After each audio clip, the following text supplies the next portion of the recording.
All because the woman he loved, the one that got away, was getting married today. And she was marrying a notorious socialite, the kind of woman whispered about in their circle as a walking disaster. He couldn't bear to see her walk into that fire, so Chloe had crashed the wedding. He'd sat in the living room all night, his eyes swollen and red. As dawn broke, his phone buzzed with an unknown number. Leo Hayes, marry me. The voice was nonchalant, almost teasing, but Leo immediately pictured the face it belonged to. The woman Chloe's old flame was supposed to marry, the infamous party girl heiress, Sloane Pierce. Your fiancé just stole my groom, Sloane said, a smile evident in her voice. So I figured I'd steal hers. Fair's fair, right? Leo was silent for a moment, then gave a slight, almost imperceptible shake of his head. Fair enough. On the other end, Sloane's eyebrow arched. Her tone was bold and unapologetic. Good. I'll reschedule the wedding for 15 days from now. Get a new dress ready for your bride. I'll be waiting. The line went dead. Leo was left staring at the table full of cold, untouched food. Suddenly, his vision blurred. He never thought that, after all these years, he'd finally get his wedding. But the bride wasn't Chloe, the groom wasn't him, and the woman he was set to marry wasn't Chloe either. He'd known Chloe Sullivan for 10 years. The first time he saw her, he was a goner. It was at freshman orientation. She was on stage in her navy and white school uniform, the student representative giving a speech. Sunlight streamed through the auditorium's floor-to-ceiling windows, tracing a golden halo around her sharp profile. The boys in the audience whispered and snuck photos with blushing faces. He just stood in the shadows at the back of the room, clutching his newly issued student ID. Back then, Chloe Sullivan was the golden girl of Northwood Prep. She aced every exam. Her shells were lined with math Olympiad medals, and even the cuffs of her rolled-up sleeves carried a subtle scent of cedarwood perfume. Every move she made screamed old money elegance. She was from a different universe than a scholarship kid like him.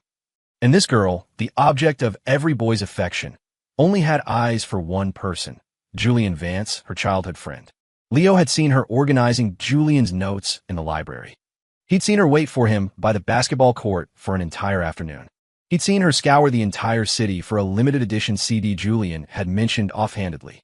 The rumor was their families were old friends, that they were practically engaged since birth. Then came the summer after graduation. The news of the Sullivan Corporation's overnight collapse dominated the financial news. The same Mr. Sullivan who once rolled up to parent-teacher conferences in a Rolls-Royce jumped from the top of his corporate headquarters. The next day, Julian Vance was on a plane to England, leaving Chloe alone to shoulder an astronomical debt. Her days became a blur of part-time jobs, exhaustion, and quiet desperation. That night, Leo found a blackout, drunk Chloe in the alley behind a bar. Her expensive dress was wrinkled and stained, her eyes bloodshot. She looked like a stray dog, abandoned and lost. He knelt to help her up, but she grabbed his wrist, her breath a mix of alcohol and something metallic like blood. Who are you? Leo Hayes, he said softly. We went to the same school. You probably don't remember. She didn't, but she let him take her home. That night, Chloe was like a wild animal, starved for comfort. She wrapped her arms around his neck, sat on his lap, and kissed him with a desperate force. He found out later that just half an hour before he'd found her, Julian had posted a new photo on Instagram, a shot of him kissing his new girlfriend under the Eiffel Tower. When she woke up, she insisted on making it right. She moved into his tiny, 200-square-foot studio apartment. They held each other for warmth, getting through the hardest days together. But he knew, even after he'd rescued the fallen heiress, that her heart never belonged to him. She had never forgotten Julian Vance. He'd seen her staring at Julian's photo on her phone late at night. He'd seen her eat nothing but instant ramen for 3 months to save up for a plane ticket to Paris. He'd seen her bolt out the door on his birthday, the second she got a text from Julian. But Leo was a fool in love. He stayed. He helped her rewrite her resume, went with her to drop off applications, and stood by her side when debt collectors came knocking. At their lowest point, he secretly sold his mother's only heirloom, a gold bracelet, just to buy Chloe a decent suit for an interview. Slowly, things changed. She started remembering he took his coffee with 2 sugars. She'd text him reminders to eat dinner when he worked late. She'd gently drape a blanket over him when he fell asleep on the couch. He thought he had finally melted the ice around her heart, and she, in turn, rose from the ashes, clawing her way back to become the celebrated darling of the New York elite once more. Just when everything seemed to be heading in the right direction, Julian Vance came back, and everything snapped back to the beginning. She would race her car to the airport to pick him up in the middle of the night. She threw him a welcome home party, all past grievances forgotten. And when she heard he was getting married, she didn't hesitate for a second to go and crash the wedding. 7 years. He had given her everything, and it still couldn't compete with a simple, "I'm back," from Julian. Finally, he was tired. He had no more love left to give. Leo stood up and began to clean. He threw everything into trash bags, one piece at a time. The garbage truck came rumbling down the street. He watched as the sanitation workers tossed the bags into the compactor, crushing 7 years of his foolish, hopeless devotion. "What are you throwing out?" The front door swung open. Chloe's voice came from behind him. Leo didn't turn around. "Just some useless stuff." He looked up at her. "Just cleaning up, getting rid of some junk." The simple sentence made Chloe's expression change. She shoved past him and rushed into the apartment. "Who said you could touch my things?"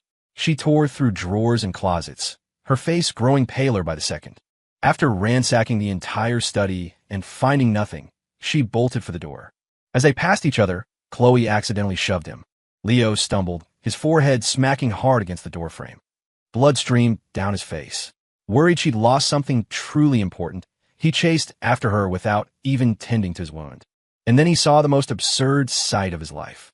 Chloe, the woman with a severe case of mysophobia, was on her knees in the street, frantically digging through a pile of garbage bags. Seeing her panic, a pang of guilt hit him. "The truck already took my stuff," he explained, his voice strained. "You'll have to go to the landfill to find it. I was just throwing out my own things. I might have accidentally packed something of yours. I'm sorry." Only then did Chloe notice the blood gushing from his head. She froze, her hand reaching for him before pulling back. "I was in a hurry. I didn't see." Once they were in the car, Leo couldn't help but ask, "What did you lose? Was it that important?" Chloe's hands tightened on the steering wheel. It was a long moment before she answered. She'd lost the heirloom locket she always sent out to be polished. Leo's heart clenched. Tears welled in his eyes. That locket was the gift Julian had given her when they were teenagers, a promise of a future together. No wonder she was so desperate. ####. Chloe must have sensed the shift in his mood. She knew she couldn't hide what happened at the wedding, so she offered a weak explanation.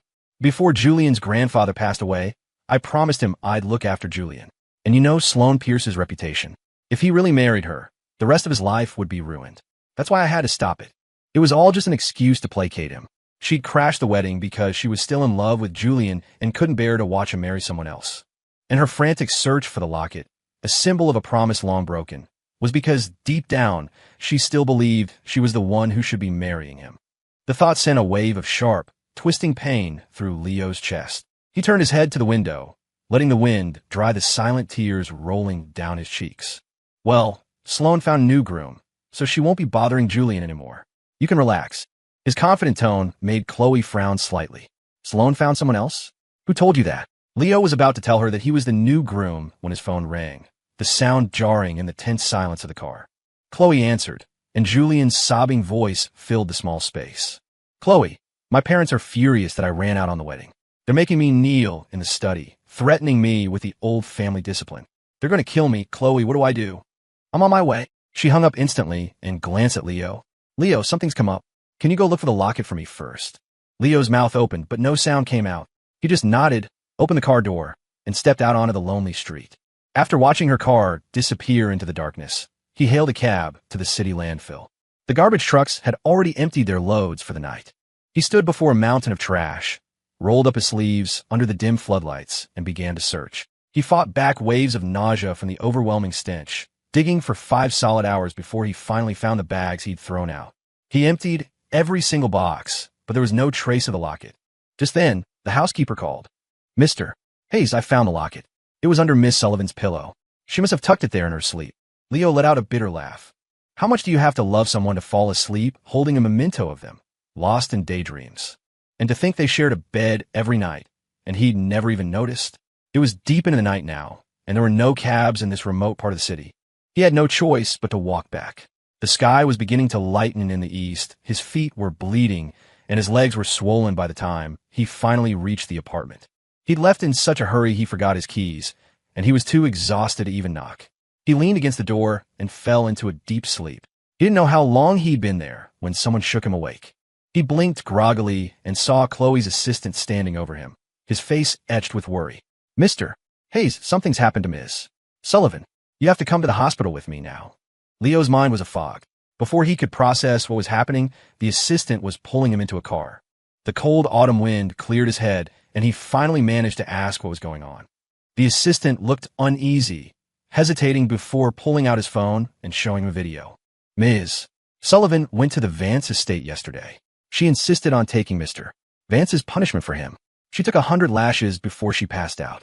They rushed her to the hospital. The video showed Chloe's back, a bloody canvas of crisscrossing wounds, the skin split and raw. It was a horrifying sight. Each lash felt like it was striking his own heart, the pain so sharp it stole his breath. The assistant parked the car and walked him to the hospital room before leaving.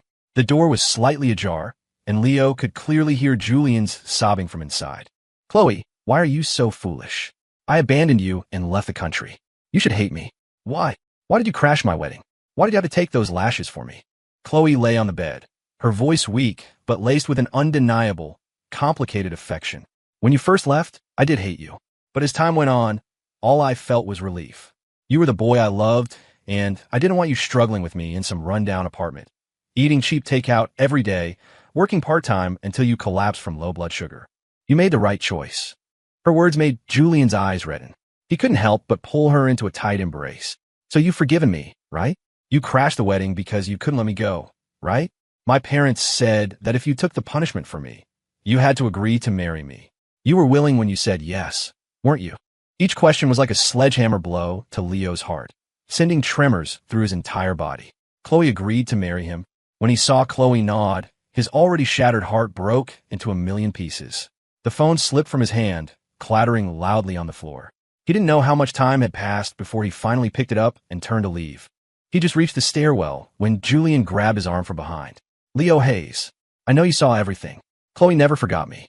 You spent 7 years suffering with her, and all it took was one little trap I set, and she came running. It's always been me. What do you have that can compete with that? It was only then that Leo understood. The wedding to Sloane Pierce was just a ploy. Its only purpose was to make Chloe come and crash it. Julian's parents were probably in on it too, using the family punishment to corner Chloe into agreeing to marry him. After all, now that Chloe was successful again, they naturally wanted their precious marriage alliance back. The realization was so absurd, it was almost funny. She gave you her entire heart, and you still manipulated her like this. Don't you feel ashamed? At the word, Julian's face twisted into an expression of disbelief. Manipulated? How did I manipulate her? Crashing the wedding, taking the punishment, agreeing to marry me. I never forced her to do any of it. It was all her choice. She loves me so much she'd do anything, and that's something you'll never have in your entire life. Every word was a dagger twisting in Leo's heart, a fresh wave of agony. He had to admit, everything Julian said was true. Yes, it was her choice, Leo said, his voice hollow. So I'll respect her decision. Don't worry, I've already decided to walk away. I wish you both happiness. Julian shoved him. Leo went tumbling down the flight of stairs, his body slamming against the concrete, leaving him bruised and bleeding. He lay in a growing pool of his own blood, trembling uncontrollably, his vision swimming. He forced his eyes open to see Julian looking down at him, a triumphant sneer on his face. Walk away? You think you can just walk away? If the Sullivans hadn't lost their fortune, you wouldn't even be worthy of tying Chloe's shoes. Today, I'm going to show you exactly where a cheap, social climbing pretty boy like you belongs. Stop dreaming about marrying up. After spitting out the vicious words, Julian clapped his hands. 3 thugs with bleached blonde hair emerged from the shadows. They swarmed Leo, grabbing his arms and legs, holding him down as one of them slapped him hard across the face. Leo had never been in a situation like this. He was terrified, his face pale as he struggled with all his might. But he couldn't break free. Their grips left bruising marks on his skin, his shirt half torn from his body. In his terror, he heard a familiar voice. Julian? Who was that? What are you doing here? Julian turned to see Chloe standing just a few feet away. He quickly motioned for the thugs to drag Leo into the dark corner of the stairwell. It's nothing. A nurse just asked me to fill out some paperwork. It's all done. A flicker of hope ignited in Leo's despair. He fought harder, biting down on one of the thugs' hands and crying out for help. Chloe, save me. Chloe, who had been about to turn away, froze. The cry was so familiar. Did I just hear? You didn't hear anything, Chloe.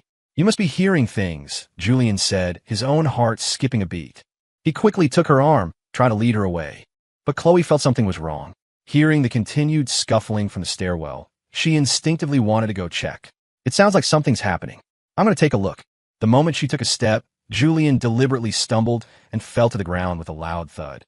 Seeing him fall, Chloe immediately rushed back to help him up, her voice filled with concern. What's wrong? Julian squeezed out a few tears, looking at her pitifully. I think I sprained my ankle. It's nothing, you go ahead and check. Without a second thought, Chloe helped him up and hurried back towards the hospital room, her voice echoing in the stairwell. You're hurt. Where else would I go? Nothing is more important than you. Once she was gone, the thugs let out a collective sigh of relief, turning their angry glares on Leo, whose mouth they had been covering. What's the point of yelling? Ms. Sullivan heard you, and she still didn't give a damn about whether you live or die. Mister, Vance said you love seducing women. Today we're going to teach a pretty boy like you a lesson. Their blatant threats filled Leo's eyes with sheer terror. He saw the handle of a knife sticking out of one of their pockets. The fear of death washed over him, and he instantly stopped struggling. The thugs were satisfied with his compliance. They loosened their grip, whispering among themselves that this place was too public and they should drag him to the parking garage. They started forcing him down the stairs. Leo felt sick, but he choked back the urge to vomit, silently observing his surroundings. When they reached a corner and two of the thugs stopped to light cigarettes, he slammed his elbow into the third one and scrambled into a nearby room, locking the door behind him. The sound of pounding and cursing came from the other side. He looked around the empty room, his heart hammering against his ribs. He knew the door wouldn't hold them for long. He ran straight to the window. Below was a large decorative fountain in a garden where patients were taking a walk. Without hesitating, just as the door was kicked open, he jumped. From over 60 feet up, he plunged into the fountain. The powerful impact of the water knocked the air from his lungs, and he slowly lost consciousness. After being unconscious for a day and a night, Leo woke up to see Chloe. She was sitting by his bed, holding his hand tightly, her eyes filled with pain. Leo, how are you?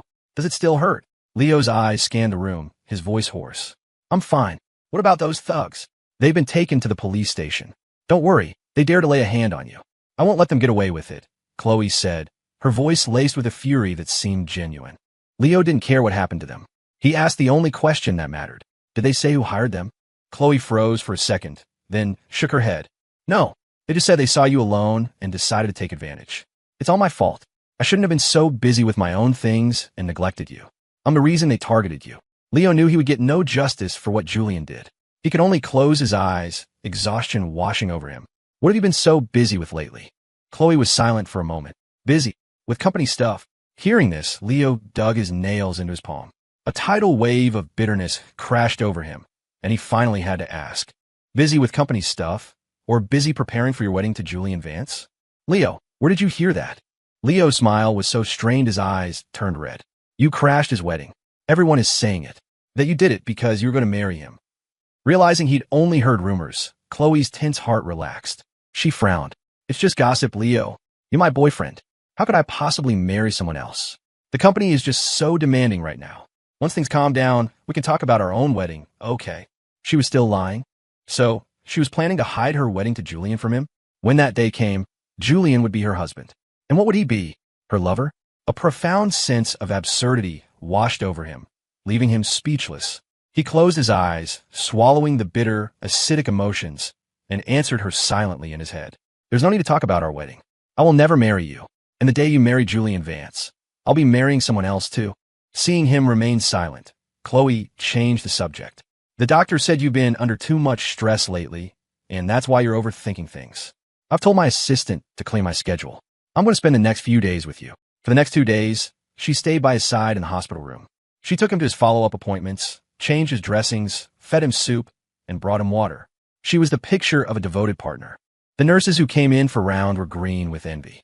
Your girlfriend is amazing, staying by your side like this. She really dotes on you. Leo's expression was numb. He didn't respond. Only he knew that while Chloe's body was here, her heart was miles away. The moment he rested, she would pull out her phone, the smile she tried to suppress playing on her lips as she texted.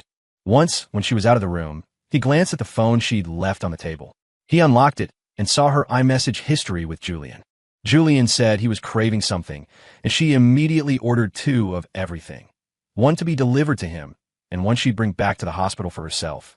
Julian said he missed her late at night, and she sent him a stream of selfies, even recording voice notes of herself singing to lull him to sleep. Julian said he hadn't been out shopping in a long time, and she created a detailed itinerary for a date, planning to take him in a couple of days. Whether Julian was complaining, venting, or just sharing something from his day, Chloe would reply instantly. If she was a minute late, he'd get a little jealous, and she would patiently soothe him. Are you ignoring me because you're still taking care of your boyfriend? If you're marrying me, aren't you going to break up with him? Chloe took an hour to reply to that message. The response was just a few words. Leo was with me for 7 years. I can't just end it like this. So this wedding is just an obligation for you. This time, her reply was faster, and it cut Leo to the core. No, I'm marrying you because I love you. Staring at the endless scroll of messages, Leo thought about how, when they were together, Chloe was mostly silent. He'd share something about his day, and she might reply with a simple okay or image him hours later. When they went on dates, her mind was always elsewhere. Even after he'd taken a knife for her, and their relationship had supposedly deepened, she had never been as proactive or passionate with him as she was with Julian. In their relationship, he had always been the one to walk 99 steps, hoping she would take the final one. But she had always held back, caught up in old memories and old flames, refusing to give him the one thing he wanted. So, from now on, he wouldn't wait anymore. ####. She bought flowers, ordered a cake, and even arranged a candlelit dinner at a restaurant on a hill overlooking the city. After lighting the candles, she placed a birthday hat on his head, her voice incredibly gentle. Happy birthday, Leo. What's your wish this year? Leo closed his eyes, clasped his hands together, and made a solemn wish in his heart. I wish for my wedding to go smoothly, and I wish for Chloe Sullivan to get her heart's desire and marry Julian Vance.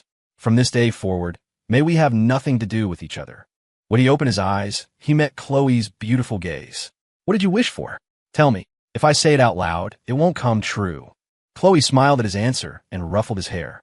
If you don't tell me, how can I help you make it happen? Leo blew out the candles, his gaze falling upon her. His voice was light.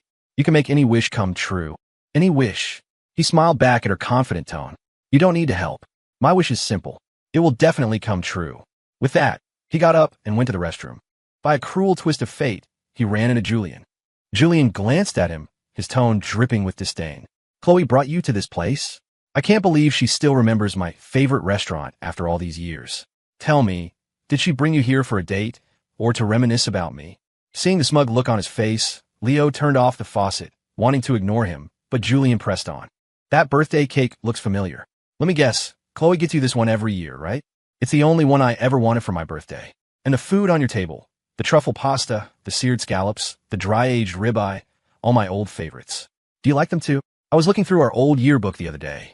You had curly hair in high school, didn't you? Your current haircut, the short, slightly tousled style.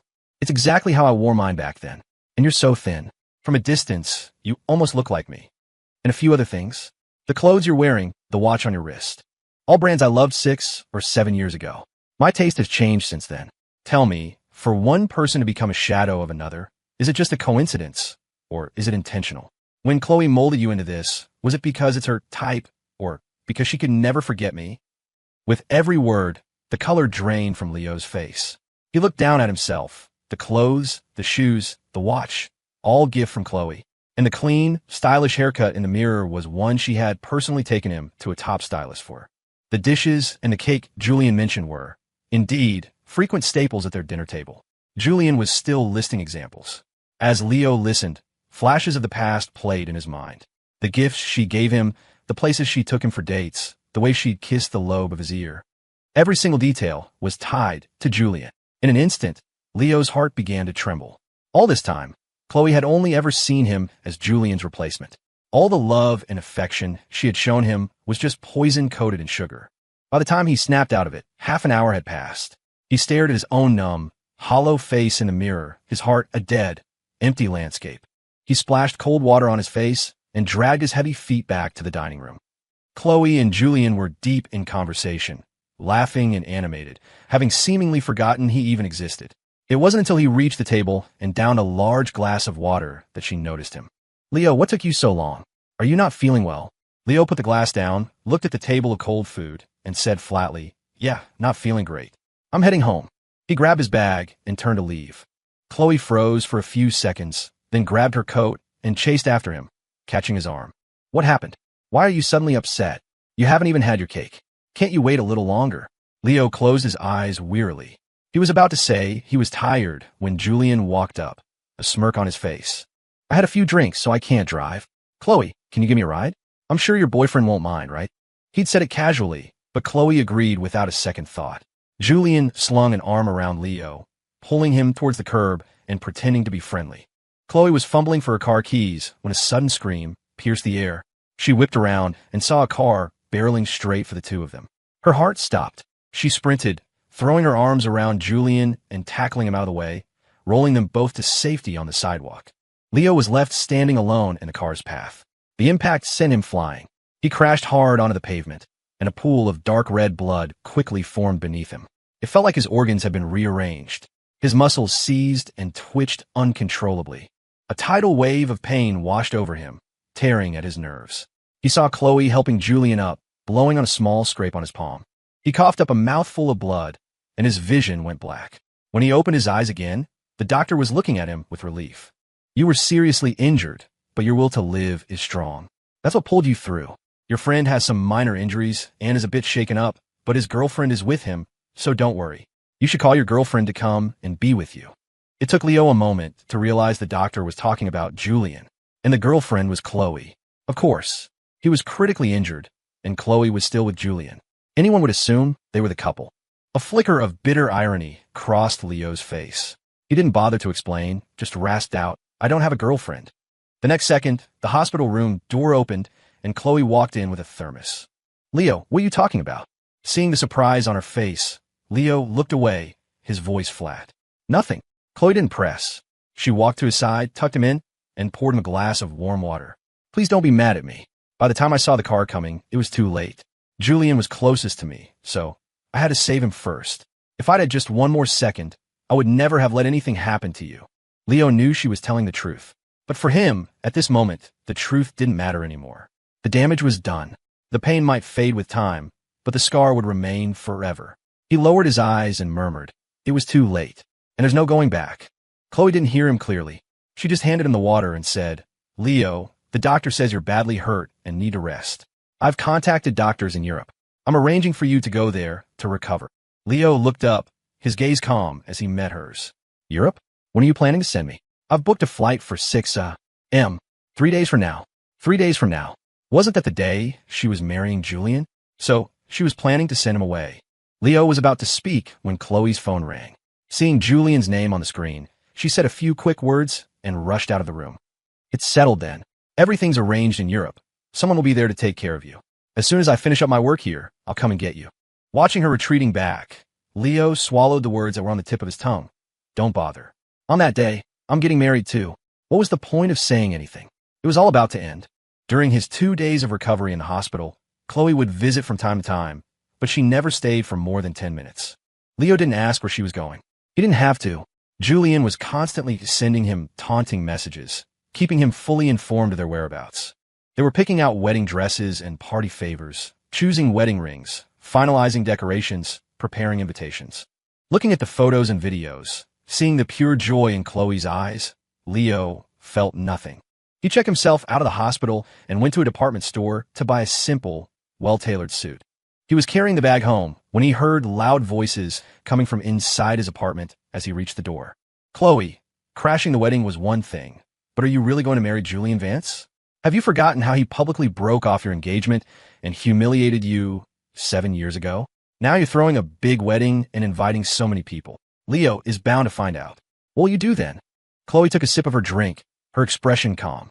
I'm sending Leo to Europe tomorrow morning. As long as the guests keep their mouths shut, he'll be overseas. He won't know. You can hide it for a while, but not forever. It's not like Leo's never coming back. You've always loved Julian, and he's the one you really want to marry. So just stop dragging Leo along. Give him some money and let him go. At that, Chloe frowned and immediately shot back. No. Leo was with me through my darkest days. I can't do that to him. Besides, he loves me so much, he'd never marry anyone else. No amount of money would make him leave me. Leo heard every word. He hefted the suit box in his hand. Never marry anyone else? Maybe once, but not anymore. He didn't want to be her groom. He pushed the door open. The sudden noise startled the group in the living room. Chloe was shocked to see him back so suddenly. Leo, you're out of the hospital? Why didn't you call me to pick you up? I know you're busy. Didn't want to bother you. Seeing his normal expression, everyone assumed he hadn't overheard them and relaxed, laughing awkwardly to cover it up. Leo had no desire to be around them. He made a few excuses and went upstairs. A short while later, after sending everyone off, Chloe came into the bedroom. What did you buy? A black suit. I really liked it, so I bought it. Leo had just opened his suitcase when Chloe came over, reaching for the box with the suit. You like it that much? Let me see how nice it is. Leo quickly pressed his hand over hers. I just finished packing. If you mess it up, I'll have to do it all over again. Don't look. Only then did Chloe notice he was packing his suitcase. She nodded. Let me help you. I'll drive you to the airport tomorrow. Watching her bustling around, folding his clothes, and packing his things, Leo looked away and said nothing. Neither of them slept much that night. They were both awake by 4. Perhaps out of guilt, Chloe made breakfast. Knowing he had a long day ahead, Leo didn't refuse. After a silent meal, Chloe picked up his suitcase, ready to take him to the airport. They were halfway there, the sky just beginning to lighten, when Julian's call came through. Chloe, it's 5:30. Are you up? I'm coming to pick you up at 6. My parents are waiting. Why aren't you here yet? Chloe glanced at the time, then at Leo. Leo, can you get a taxi to the airport yourself? I have to. Before she could finish, Leo opened the car door and got out. Go on. You're busy. Okay. Be safe, then. Call me when you get to Europe. I'll come join you as soon as I'm done with work here. Leo listened quietly to her instructions, saying nothing. Once her car had sped off and disappeared into the morning light, he took out his phone and called Sloane Pierce. I'm ready. The car window rolled down, revealing a face that was bright and audacious. The woman had one hand on the steering wheel, an eyebrow arched, and a playful smirk on her lips.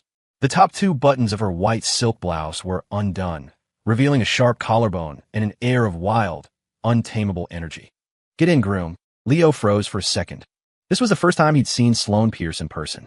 Just like the rumors said, she exuded a roguish, carefree vibe. Yet there was something about her that was utterly captivating.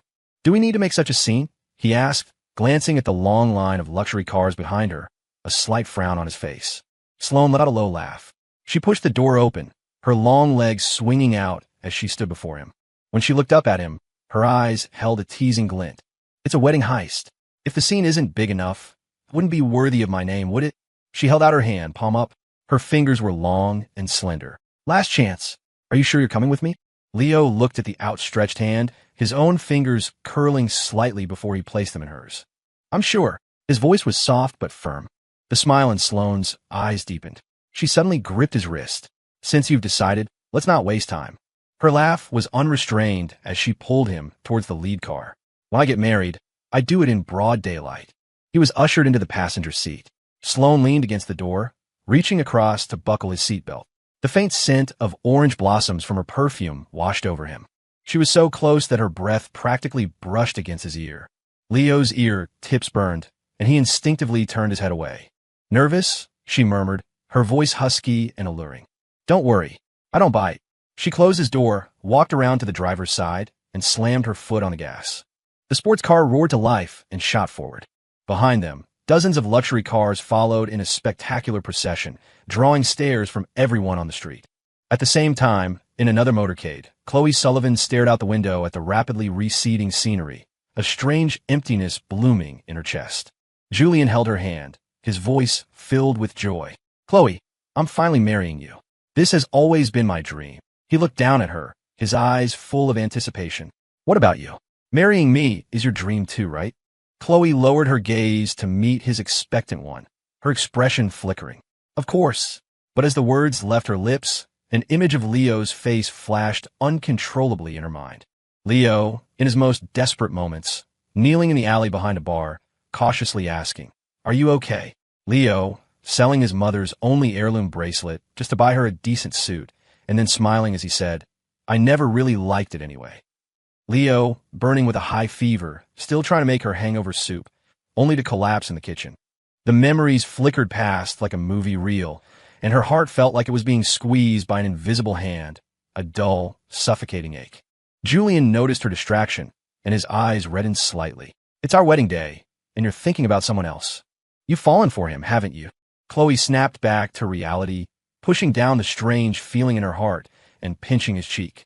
You know exactly who I love, don't you? Julian's tears turned to a smile. Then as punishment, you have to kiss me. Chloe leaned in and pressed her lips to his. But the moment they touched, she inexplicably thought of Leo. After the kiss, Julian pulled her into his arms. The driver suddenly spoke up. Ms. Sullivan, there's another wedding motorcade up ahead.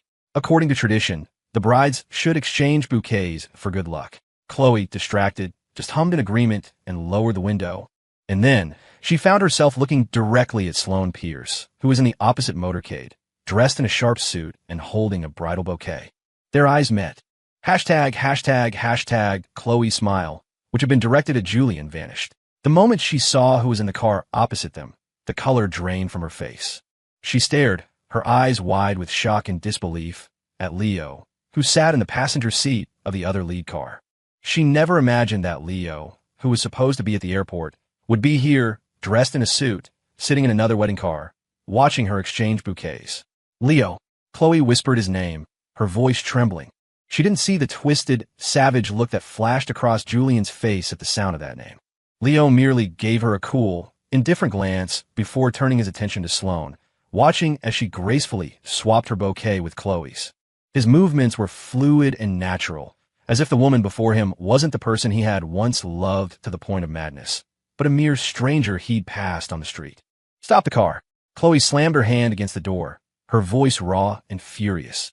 Stop the car right now. The driver instinctively hit the brakes, forcing the entire motorcade to a halt. Across the way, Sloane's motorcade also stopped at her signal. The two processions stood in a silent standoff on the bridge.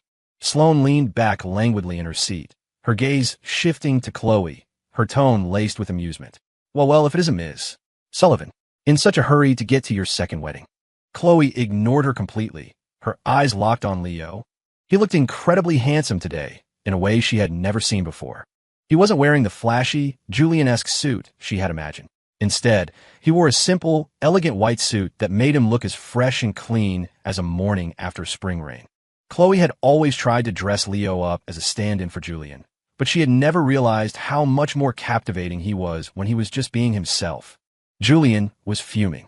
He glared at Leo, but his eyes met Sloane's cold, sharp gaze, and a shiver ran down his spine. The chilling look vanished in the next second, but the feeling lingered, and the angry words he was about to say died in his throat. Chloe didn't notice Julian's strange reaction. Her hands gripped the car window frame so tightly her knuckles turned white. Leo, what are you doing? Leo looked at her, his eyes as calm and still as a stagnant pool. He glanced down at the bouquet Sloane now held, a bouquet that was beautiful but uninspired, and sighed softly. As you can see, he said, getting married. Are you kidding me? Who gave you permission to marry her? Chloe exploded, slamming her fist against the car door and shouting over Julian's attempts to restrain her. Sloane wrapped a lock of Leo's hair around her finger and scoffed. Listen to you, Ms. Sullivan. You're on your way to get married, too. What? You're allowed to start fires, but I'm not allowed to light a candle. The words made Chloe's temples throb. Her eyes darted back to the other car, and she noticed a diamond ring on Sloane's ring finger. Then she looked at Leo's hand. He was wearing a matching one. They were a pair of snowflake-shaped diamond rings, glittering coldly in the sunlight. Chloe remembered. Leo had once told her this was his favorite design. Now, he was finally wearing it, but someone else had put it on his finger. The thought filled her gaze with hostility as she looked at Sloane. Leo, stop this nonsense. She suppressed her anger, but her voice was still shaking. I know you're still mad at me, but marriage isn't a game. I have my reasons for this. Just wait for me to handle the Vance family's affairs. Chloe, it was the first time Leo had ever interrupted her.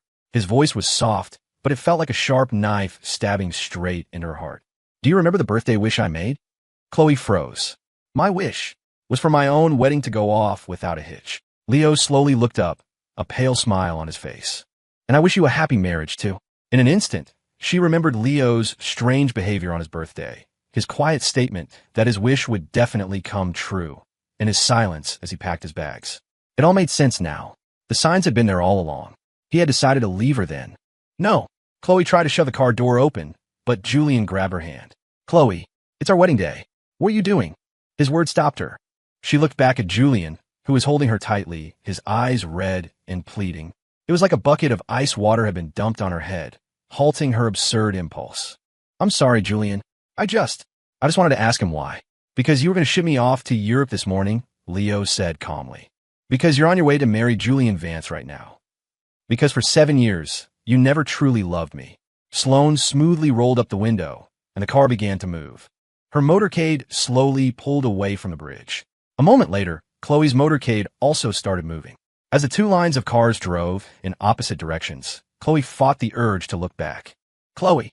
Julian's voice brought her back to the present. I'm sorry, Julian, I was just a little. Her explanation was weak and pale. She couldn't even find the right words. But Julian pulled her into his arms.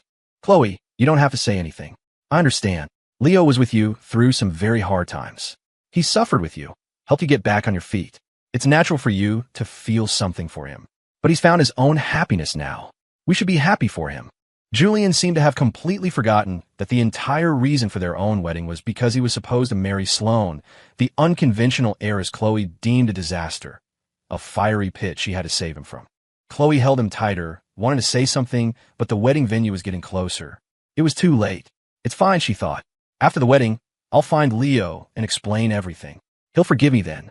The air was filled with the sound of congratulations. Julian, in his expensive custom-made suit, glowed under the lights, his arm around Chloe's shoulders, a brilliant smile on his face. Chloe reined in her wandering thoughts and focused on the ceremony.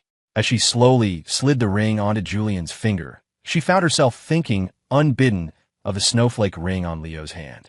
Chloe, Julian's voice, sharp with annoyance, broke through her thoughts. You're supposed to kiss me now. Chloe came back to herself and leaned in, gently kissing his lips. They had been separated for 7 years, and now they had overcome every obstacle to stand here at the altar. Yet, in this moment, Chloe didn't feel the joy she had expected. Meanwhile, in another ceremony, Sloane got out of the car first, then walked around to open Leo's door, bowing slightly as she helped him out.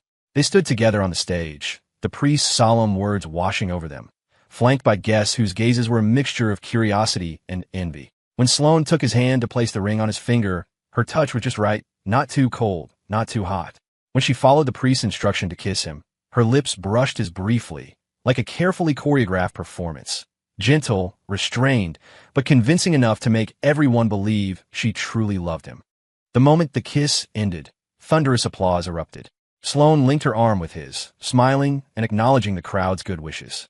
She leaned close to his ear, her breath warm, her voice low and laced with a smile. Not bad, Mr. Hayes. You're a natural. Leo's eyelashes fluttered. His lips maintained a perfect, polite curve as he whispered back. You too, Mrs. Pierce. To any outsider, they looked like a deeply devoted couple. By the time the reception ended and they returned to the Pierce estate, it was late. Leo slipped off his shoes, his bare feet sinking into the plush carpet.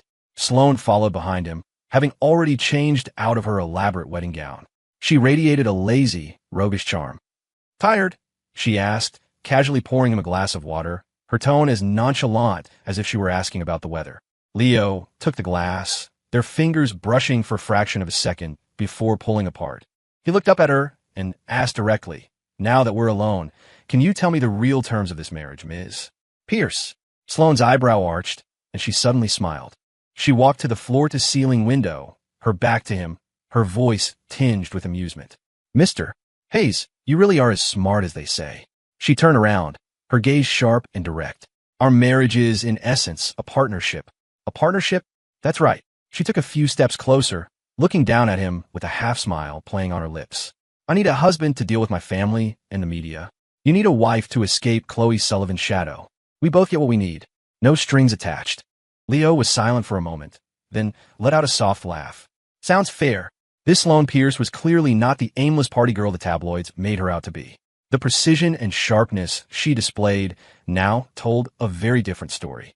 Sloane, seemingly unaware of the thoughts racing through his mind, nodded. She pulled a file from a nearby bookshelf and handed it to him. This is the addendum to our prenuptial agreement. Take a look. After today, we're husband and wife in name only. We'll have separate lives, separate finances.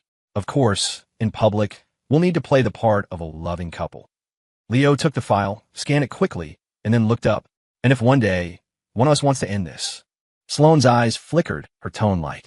Then you give the other person 3 months' notice, and we part ways amicably. Deal. Leo signed his name without hesitation and pushed the document back to her. Sloane put the file away, then suddenly leaned in close. Her long fingers tilted his chin up, the businesslike demeanor vanishing as her playful mask slipped back on. Her voice was a teasing whisper. However, Mr. Hayes, I suggest you start getting used to this role. She leaned her head to the side, her lips near his ear. After all, starting tomorrow, the entire city will be watching us, wondering just how long this marriage will last. Leo met her gaze, a slight smile on his lips. Don't worry, Ms. Pierce. I won't let you down. Sloane let out a low, satisfied laugh. She released him and headed for the door. Good night then, Mr. Hayes. The door closed softly behind her. Leo stood in place, looking at his reflection in the mirror, still dressed in his suit, and slowly let out a long breath. The next day, Leo stood before the Pierce family mansion, suitcase in hand, staring up at the understated but luxurious estate. The entire property felt like a slumbering beast, quiet but dangerous. Mr. Hayes, Ms. Pierce has instructed me to show you to the master suite so you can get settled. The butler had appeared at his side, his voice respectful but devoid of warmth. Leo nodded and followed him across the courtyard. The fountain sprayed droplets that glittered in the sun, and the Juliet roses in the garden released a faint, sweet fragrance, entirely different from the orange blossom perfume he was used to smelling in Chloe's apartment. A subtle, woody scent lingered in the air here. Sloane's scent, he realized. The butler led him past the main hall and up to the third floor. The other family members do not reside here often. If you're interested, Mr. Hayes, I can give you a tour of the estate after you've rested. Leo stood on the landing, looking down at the magnificent but cold house, a silent weight settling over him.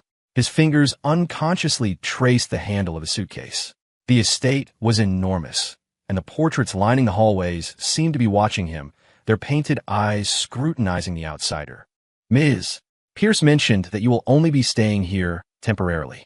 After you have met the elders, she will take you to her primary residence, the butler explained. It seemed neither of them, not even Sloane, lived here full-time. Leo gently pushed open the door to his room. Sunlight poured through the large windows, casting dappled light on the carpet. The room was simpler than he'd expected, with a large bed, a wall of bookshelves, and little else. He noticed the books were mostly on finance, their spines creased for what looked like frequent use. I will leave you now, Mr. Hayes. Please let me know if you require anything. Ms. Pierce will return later this evening to accompany you to the family dinner. Understand. Thank you. The door closed, leaving Leo alone. He let out a long sigh, finally feeling a bit of the tension leave his body. He sat on the sofa and pulled out his phone, intending to ask Sloane if there was anything he needed to know for the dinner. But in the next second, a call came through from Chloe. The phone vibrated, her name flashing on the screen. Leo hung up and blocked her number without hesitation. But then, a flood of text messages poured in. Leo, we need to talk. The wedding wasn't what you think. I never stopped loving you. Leo tossed the phone onto the bed and walked to the window, taking a deep breath. 7 years of his life, all a lie, a role as a stand-in. He couldn't understand how Chloe could still say such things with a straight face. He ran a hand through his short hair, the same style Julian used to have, the one Chloe had taken him to get. Footsteps approached from outside. Leo quickly wiped the unshed tears from the corners of his eyes. The door opened. Sloane leaned against the frame, her jacket slung casually over her shoulder. Looks like Mr. Hayes has settled in. Her voice had its usual light-hearted tone, but her sharp eyes caught the redness in his. Leo's nails dug into his palm as he forced a smile. I just got here. Was about to unpack. Sloane walked into the room, closing the door behind her. She smelled faintly of alcohol, mixed with her woody perfume. A strange, contradictory combination. Dinner's been moved up, Sloane said. My grandfather wants to meet you. Now? But I thought. Leo felt a jolt of panic. What should I prepare? Nothing. Sloane rummaged through the walk-in closet and, after a moment, pulled out a designer suit, handing it to him. Wear this. The color will look good on you. Leo took the suit. The fabric was cool and silky to the touch. Why do you have men's clothes in your room? Sloane raised an eyebrow. They were prepared for you, of course. What? Are you jealous? We have a contract, remember? Leo replied coolly, turning to change in the bathroom. He missed the complex flicker of emotion in Sloane's eyes. When he came out, Sloane was standing by the bookshelf, flipping through a financial journal. The sunlight outlined her profile, and behind her glasses, her eyes were focused and sharp, a world away from her public persona. Do you actually know about finance? Leo couldn't help but ask, remembering the well-worn books he'd seen. Sloane closed the journal, instantly slipping back into her rebellious guise. It's all an act. How else am I supposed to fool the investors? The family dinner was even more oppressive than Leo had imagined. At the head of the long table sat Sloane's grandfather, his hair white, but his eyes as sharp as a scalpel, raking over Leo the moment he entered. Throughout the meal, relatives probed into his family background, their gentle inquiries hiding sharp, pointed questions. I hear Mr. Hayes was previously engaged to Chloe Sullivan. Sloane's aunt asked, smiling over her wine glass. How did he suddenly end up marrying our Sloane? Leo's fork scraped loudly against his plate. A strange sense of relief washed over him. Here it comes. He put on a smile, about to answer, when Sloane suddenly grabbed his hand, her finger tracing a line across his palm. It seems Aunt Carol's memory is failing her in her old age, she said lazily. Leo and I have been together for a long time. It's just that some people are too blind to see it. She turned to Leo, her expression suddenly tender, her voice tinged with mock grievance. Isn't that right, darling? The endearment sent a strange jolt through Leo. He played along, wrapping his arm around her waist. That's right, but it's all in the past now. After the dinner, Leo returned to their room, completely drained. It hadn't been a dinner. It had been an interrogation. One wrong word, and they would have torn him apart. Sloane had been summoned to her grandfather's study, leaving him alone. He stood by the window, watching the winding paths of the estate. After what felt like an eternity, the door opened softly. Sloane walked in, reeking of alcohol. You did well, she said, shrugging off her coat. Grandfather is very pleased with you. Leo turned and noticed that even in the warm light, Sloane's face was pale, with a fine sheen of sweat on her forehead. Did you drink too much tonight? At dinner, aside from the few bites of food he'd put on her plate, her wine glass had never been empty. Couldn't be helped. A bitter smile touched Sloane's lips. She undid the top button of her dress, finally able to breathe. If I didn't let them drink their fill, I never would have gotten away. As she spoke, she stumbled. Leo rushed forward to steady her. As he touched her, he felt the abnormal heat radiating from beneath her dress. Sloane, you have a fever. Sloane tried to push him away, but collapsed weakly against him. Leo managed to support her, helping her to the bed. When he unzipped her dress to help her, he gasped. Her back was covered in dark bruises, some already turning black. What happened? Leo's voice was filled with disbelief. The marks were horrifying. Given Sloane's status, who would dare do this to her? Sloane kept her eyes closed, her tone flat. Family discipline. Grandfather wasn't happy with my recent investment strategy. That's all. Leo quickly found a first aid kit and began carefully cleaning her wounds. When the alcohol swab touched the worst of the bruises, he felt her arm tense. He looked up, but Sloane didn't make a sound. Why, he asked softly. You're not who they say you are. Sloane's eyes snapped open. In the lamplight, they were clear and sharp, not the eyes of a drunken woman. Who do they say I am? And who do you think I should be? Leo thought of the professional books on her shelf, her insightful comments about finance at the dinner table, and the brutal marks on her back. You're pretending. He was beginning to understand, but he still didn't know why. All that stuff they say about you. It's just an act. Sloane pushed herself up, her gaze fixed on him. You're a smart man. She reached out and brushed her fingers against his cheek. What about you? Have you really gotten over Chloe Sullivan? Leo didn't flinch from her touch. When I found out that 7 years of my life was just a game, that I was just a stand-in, my heart died. At his words, Sloane's eyes deepened. She walked to the desk and took a file from the drawer, handing it to him. Since we're partners, we should be honest with each other.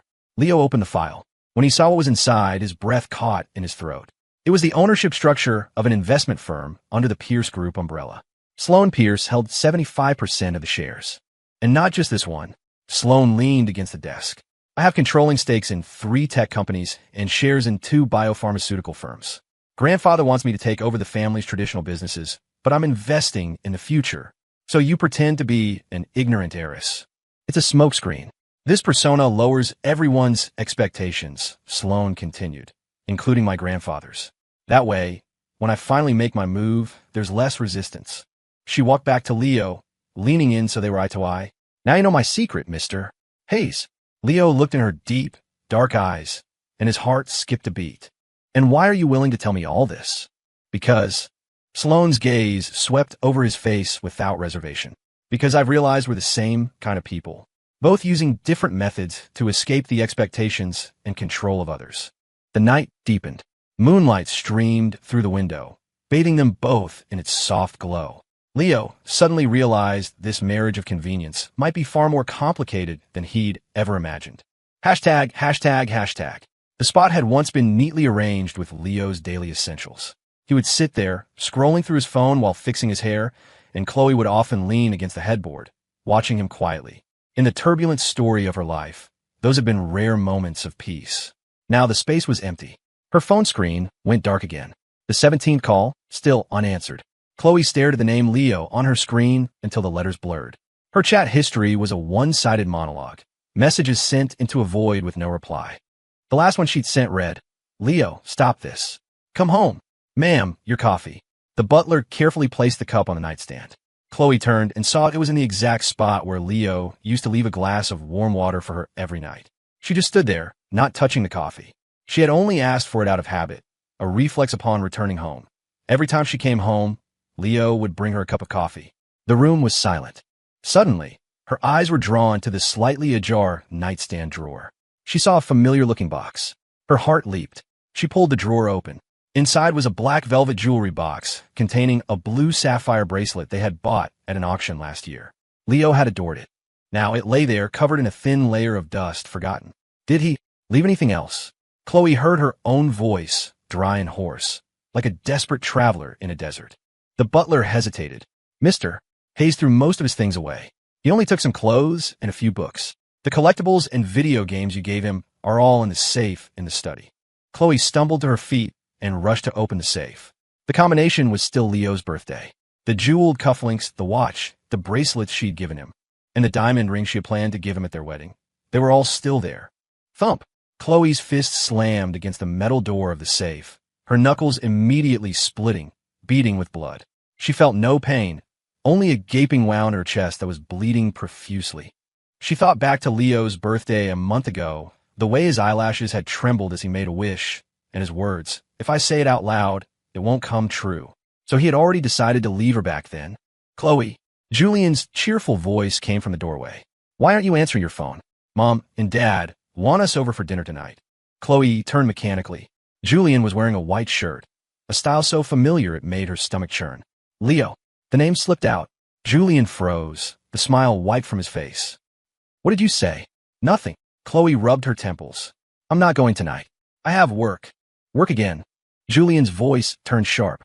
"Ever since you ran into Leo on that bridge, you've been completely out of it. He's married to Sloane Pierce now, and the whole city is laughing at us." Chloe's head snapped up, her glare so fierce it made Julian take a step back. "What are they laughing at?" Julian bit his lip, hesitating. "Everyone's saying he dumped you, that he was hooking up with Sloane Pierce all along." "Get out, Chloe." "I said get out." Chloe's roar seemed to shake the entire house. Julian, who had more to say, could only glare at her with red-rimmed eyes before storming out and slamming the door. Silence returned to the room.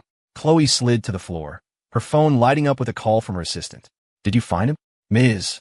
Sullivan, yes. I found him. Mr. Hayes is scheduled for today. He'll be at the Southside Art Center at 3 p.m. for an exhibition." Hearing her assistant stumble over the name, Chloe's chest heaved, but it felt like a heavy stone was crushing her, making it impossible to breathe. Hashtag. The painting before him was a canvas of shattered blues, like a torn-up sea, or, if you looked closer, a weeping eye. He was wearing a simple cream-colored turtleneck and well-fitting jeans, the snowflake diamond ring on his left hand glittering under the gallery lights. "Good taste. This piece is called Spilled Water." Leo turned at the sound of the voice. Sloane had appeared at his side, holding 2 cups of coffee. She was wearing a dark gray trench coat that sharpened her features. "What are you doing here? I thought you had a meeting." Leo took the coffee, his fingertips brushing against hers, a warm, dry sensation.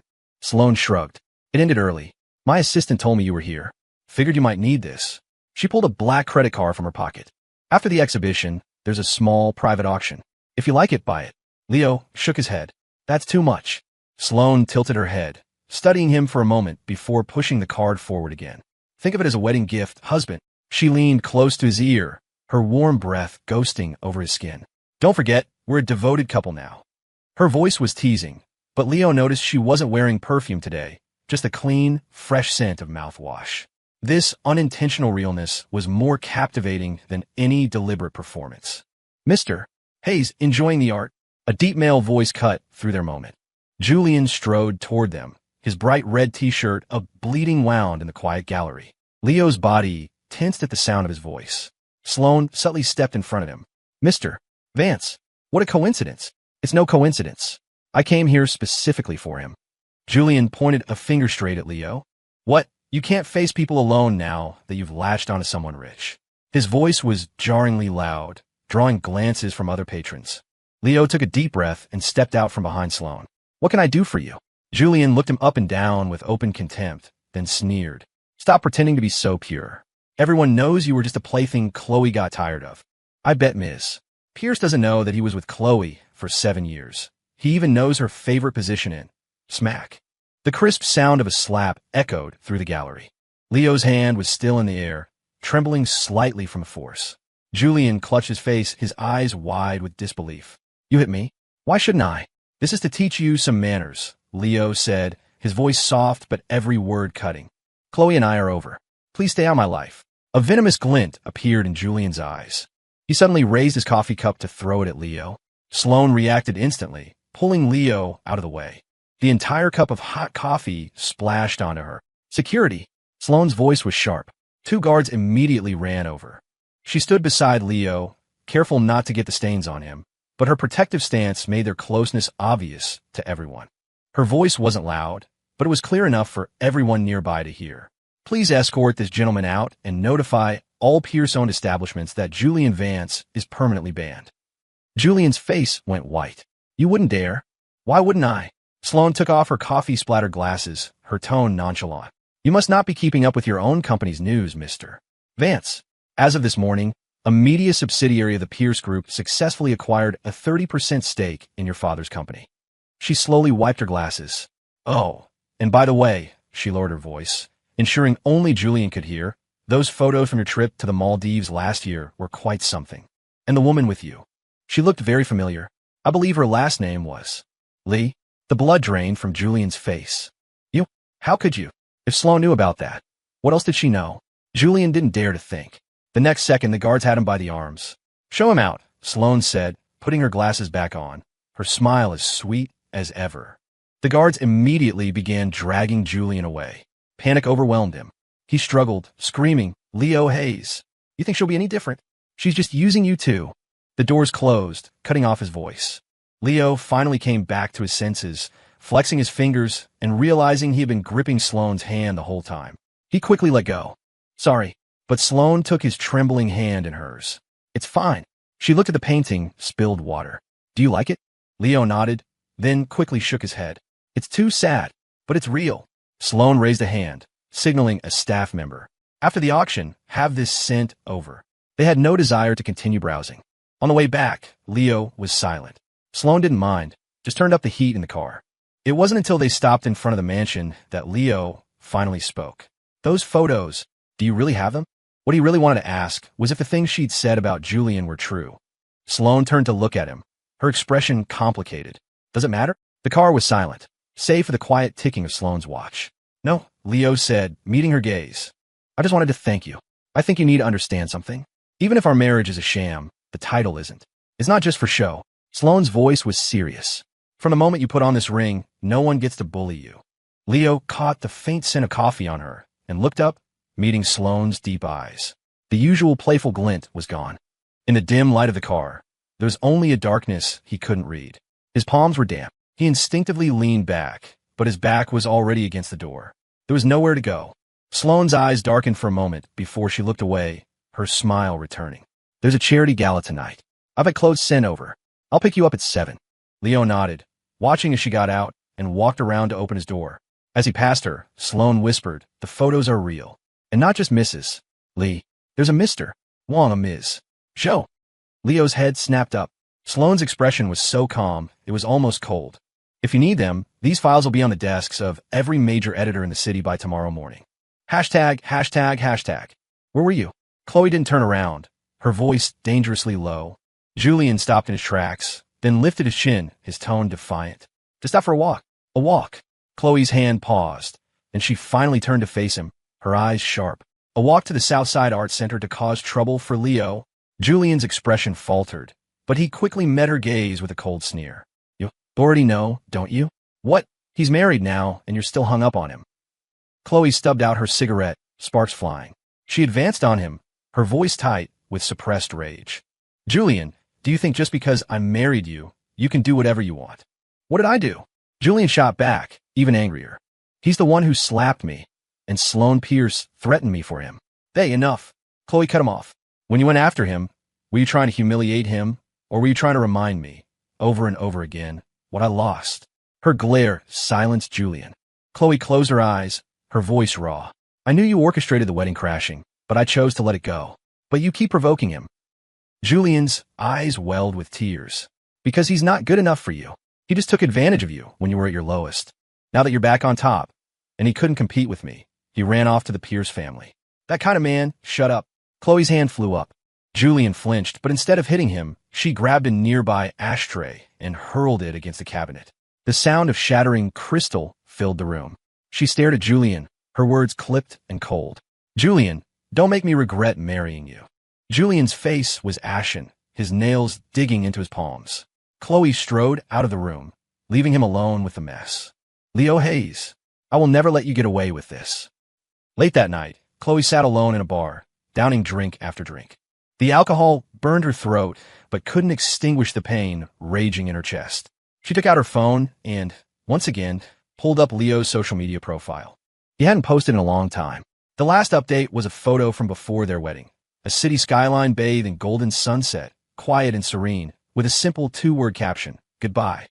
It was a goodbye, just not the one Chloe had imagined. Their meeting on the bridge had been completely unexpected. She stared at the photo, her mind drifting back to a time when Leo would stand quietly behind her, just waiting for her to look his way. But Chloe had never truly looked at him. The bartender slid a freshly made drink toward her. Tough night, Ms. Sullivan? You're drinking pretty hard. Chloe didn't answer, her eyes fixed on the bracelet on the bartender's wrist. The jade was unremarkable, but the style was strangely familiar. She grabbed his wrist, her voice tight. Where did you get this? The bartender, startled, stammered. This is my girlfriend's. She said she bought it at a pawn shop. Chloe's heart seized. She looked closer. The bracelet was more familiar than ever. Can I take it off to look? Sure, I guess. It's not worth much. Is there something special about it? Ignoring him, Chloe held the bracelet up to the dim light. She saw a faint scratch on its surface. It was his mother's, the one he'd sold. When she was broke and struggling to find a job, unable to afford a decent suit, Leo had secretly sold this bracelet to get her one. She remembered him wearing it once, laughing as he told her how he'd gotten the scratch as a mischievous kid. Besides, I don't wear it much. It's a waste just sitting around. But she knew it was not only his most valuable possession at the time, but the only thing his mother had left him. And now, it was being passed around cheaply, worn on a stranger's wrist. Chloe shot to her feet, threw a wad of cash on the bar, and stumbled out with the bracelet. The cold air did nothing to sober her up, but it stung her eyes until they were red. She pulled out her phone and called her assistant. Start digging. I want to know where Leo is right now. And I want you to find out everything Julian Vance was doing during his years abroad. The thought came out of nowhere, but years of instinct were screaming at her. Chloe stood in the shadows of her study, clutching a freshly delivered investigation report. Her intuition had been right. The edges of the paper were crumpled in her fist, her knuckles white from the force. Her assistant stood nearby, head bowed. Ms. Sullivan, as you requested, we looked into Mr. Vance's activities over the past 7 years. In addition to the Maldives photos, we found some unusual financial transactions. Chloe's eyes landed on one page. For the last 3 years, Julian's private account had made a monthly wire transfer of $500,000 to an offshore account, labeled consulting fees. The recipient was a shell corporation controlled by a man named Lee. A familiar name. This Mr. Lee, isn't he the vice president of Horizon Group who was convicted of embezzlement last year? Chloe's voice was like ice. Yes. And what's more suspicious? The assistant handed her another file. A week before Mr. Vance returned to the country, that same account received a sudden deposit of $2 million. The sender was listed as Chairman Vance. Chloe slammed the file shut. She thought of Julian's strange insistence on marrying Sloane after his return and her parents' bizarre enthusiasm for the match. Keep digging, she ordered, her jaw tight. Especially all of the Vance family's financial movements around the time of my family's bankruptcy 7 years ago. In a private room at a late-night lounge, Chloe threw a stack of photos in front of Julian. Explain this, she said, her voice terrifyingly calm. Why did your father transfer $200 million to a Swiss bank account the day after my father died? Julian's smile froze. The photos clearly showed bank statements, the money trail leading to an offshore account with no connection to the Vance family. Chloe, listen to me. He reached for her, but she shoved him away. And this? Chloe pressed play on her phone. Julian's voice, slurred from alcohol, filled the room. My dad got rid of old man Sullivan back then, and he can do it again. The recording stopped. It was from a night he'd had too much to drink. The color drained from Julian's face. Your family, Chloe said, her eyes like poisoned daggers. You were the murderers all along. You only got close to me again to make sure I wasn't investigating the truth. As she turned to leave, Julian burst into hysterical laughter. You think Leo Hayes is any better? He and Sloane Pierce were already. Shut up.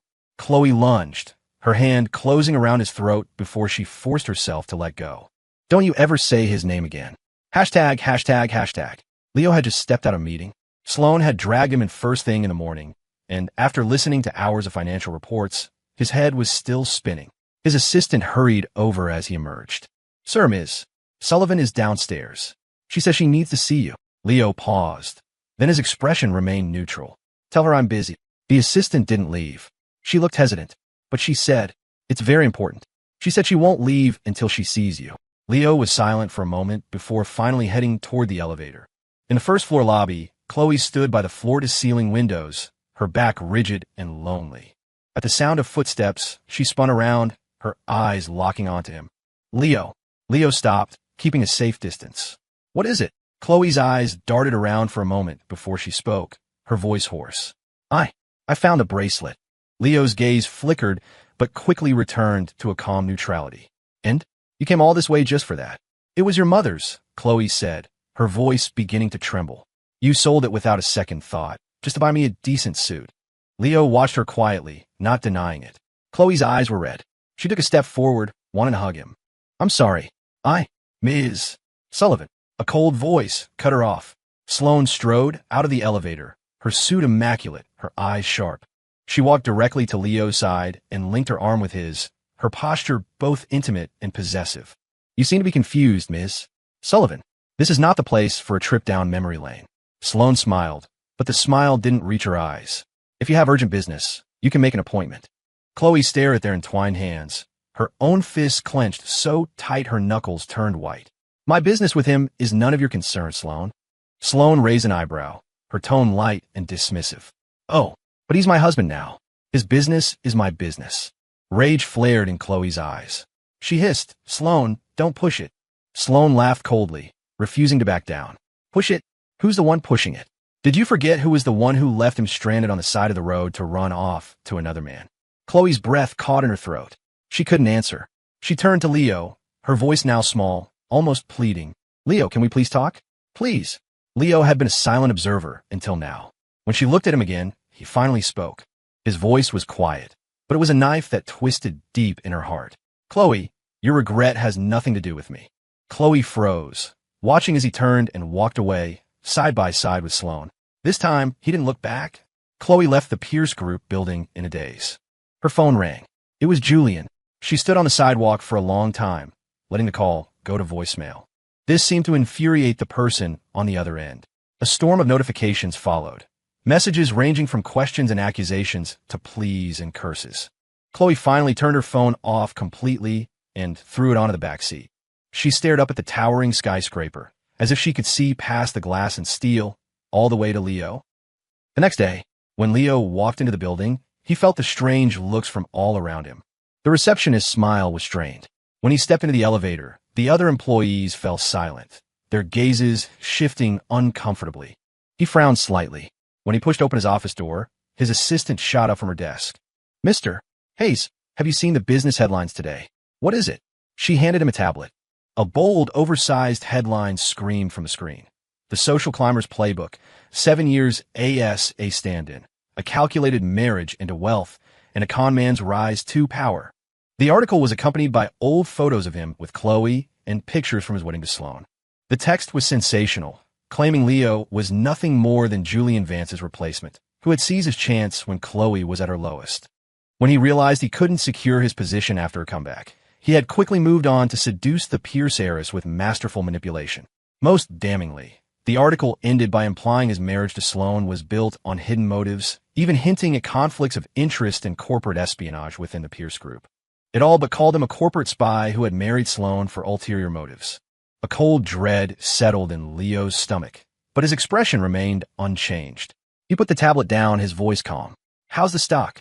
His assistant's voice was worried. "It dropped 3% at opening and is still falling." Leo closed his eyes. Julian's revenge had been swift and brutal. ####. I don't care what it costs or what you have to do. Dig up everything you can on those media outlets. Sloane hung up and looked at Leo, the ferocity in her eyes not yet faded, but her tone softened. "You're here." Leo walked to her desk, his voice full of guilt. "I'm sorry. I've dragged you and the company into this." Sloane scoffed, not at him, but at the situation. She stood, took his hand, and led him to the sofa.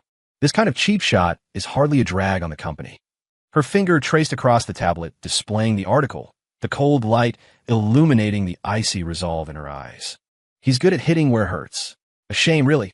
A shame about what? A shame he seems to have forgotten that he has his own skeletons in the closet." Sloane reached out and touched the side of Leo's face. This time, he didn't pull away, just looked at her. A genuine smile touched Sloane's lips as her fingers gently straightened a stray lock of his hair. "There's a business gala tonight. All the major investors in the Asia-Pacific region will be there. You're coming with me. Are you going to fight back publicly?" Sloane's voice dropped. "Of course. And I'm going to make it very clear to everyone who they can afford to mess with and who they can't." Leo's heart pounded. As the sunlight faded and the room grew dim, Sloane's voice seemed to take on a chilling edge, like a venomous snake preparing to strike. The gala was held on the top floor of the Grand Imperial Hotel. The air was thick with perfume and the low hum of conversation as industry titans mingled. But the moment Sloane entered with Leo on her arm, a hush fell over the room. Leo was in a deep emerald green velvet gown, its waist cinched tight, making his skin look like snow. Sloane wore a black strapless dress, its hem matching the color of his tie. The wedding rings on their fingers sparkled under the chandeliers. She held his hand the entire time, her thumb gently stroking his palm in a silent, reassuring gesture. "Ms. Pierce, a pleasure." A middle-aged man raised his glass, his eyes drifting toward Leo. "This must be Mr. Hayes, just as, striking as the rumors say. You're too kind, Mr. Chun," Sloane said with a smile, her left arm linked with Leo's. "My husband isn't fond of these events. He's making an exception for me tonight, so please don't scare him off." Before anyone could react, she leaned in and, in front of everyone, kissed his forehead. Leo's ears burned, but he played along, wrapping his arm around her waist. A wave of good-natured laughter went through the crowd, but the whispers in the corners never ceased. "I thought they were on the rocks. This doesn't look like an act. Looks like those reports really were just rumors." Sloane acted as if she heard nothing, leading Leo through the crowd, greeting people and making small talk. With every smile and shared glance, the rumors seemed to dissolve. Then, a gasp rippled through the room. "Ms. Sullivan is here." Leo turned and met Chloe's intense gaze. She stood alone at the entrance, the dark circles under her eyes visible even from a distance. Julian was not with her. She had come alone. Chloe's eyes were locked on Leo, but when Sloane shifted to block his view, her expression darkened. She strode toward them, her voice hoarse. "Leo, we need to talk." Sloane laughed coldly, stepping in front of Leo. "Wrong time, wrong place, Ms. Sullivan." Chloe ignored her, her eyes fixed on Leo. "I found something out about the attack at the hospital." Leo's fingers twitched. Sloane, sensing his reaction, tightened her grip on his arm, her voice dangerously low. "Chloe, don't make a scene." But Chloe pulled a digital voice recorder from her pocket and pressed play. Julian's voice filled the air, sharp and clear. "Yeah, I hired them. So what? A piece of trash like Leo Hayes doesn't deserve to be part of the Sullivan family. I wanted to make his life a living hell. I wanted to ruin him." The recording stopped. The room was dead silent. Chloe's eyes were red, her voice barely a whisper. "Leo, I'm so sorry. I didn't know he—" Leo looked at her and suddenly laughed. "Chloe, are you apologizing now to get my forgiveness, or to make yourself feel better?" Chloe froze. He didn't look at her again. He turned, took Sloane's hand, and said, "Let's go. I'm tired." Sloane led him away, but as they passed Chloe, she leaned in and whispered, "See you in the headlines tomorrow, Ms. Sullivan." Chloe stood frozen, watching Leo's back disappear into the glittering ballroom. His steps were calm and steady, and Sloane's arm was linked firmly with his, an unbreakable anchor. They hadn't even glanced back at her. The whispers around her swelled like a tide. Ms. Sullivan looks terrible. So it was Julian Vance who hired people to attack him first. No wonder the Pier stocks suddenly bounced back today. This is all-out war. Every word was a knife, plunging into her already bleeding chest. I wanted to ruin him. And Leo. She remembered his last smile. So calm it was cruel. Your regret has nothing to do with me. Chloe felt an invisible hand squeezing her heart. The pain so intense she could hardly breathe. Ms. Sullivan. Her assistant approached cautiously. The car is ready, are you? Get away from me. Chloe shoved him aside and stumbled onto the terrace. The cold night wind couldn't clear the agony churning inside her. She pulled out her phone, the screen still on Leo's social media page. Half an hour ago, he had reposted a photo from the Pierce Group's PR department. In it, Sloane was leaning on his shoulder, a faint smile on her lips, the snowflake diamond ring on her finger shining brightly. Chloe stared at the image of them together and started to laugh. How ironic. He had once given her all his gentleness, and she had never cherished it. And now, he couldn't even be bothered to hate her. Meanwhile, in the hotel's underground parking garage, Sloane opened the car door, but Leo remained standing still. What's wrong? She asked, frowning slightly. Leo looked at the distant, glittering city lights. Thank you. For earlier.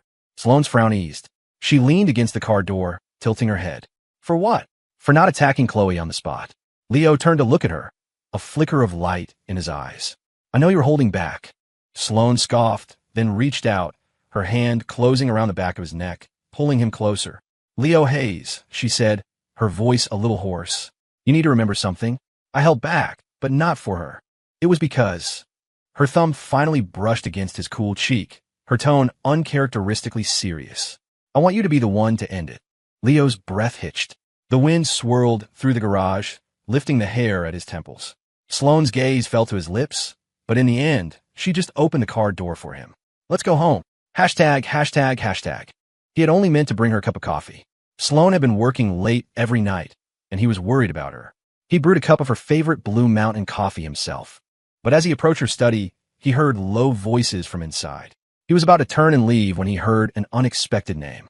The Sullivan Corporation's cash flow problem back then. Your father definitely had a hand in it. His steps halted. But the reason Chloe Sullivan's father jumped was not because of your father. There was more to it. The coffee cup tilted in his hand, a brown stain spreading silently across the saucer. The information in those two sentences made Leo take an involuntary step back, knocking over a vase by the door. The sharp clatter echoed down the hallway, startling the people in the study. The door was yanked open. Sloane stood in the doorway, silhouetted against the light, a flicker of surprise in her eyes behind her glasses. Leo's gaze was drawn to the scattered files on the floor. He'd never felt his eyesight was so sharp.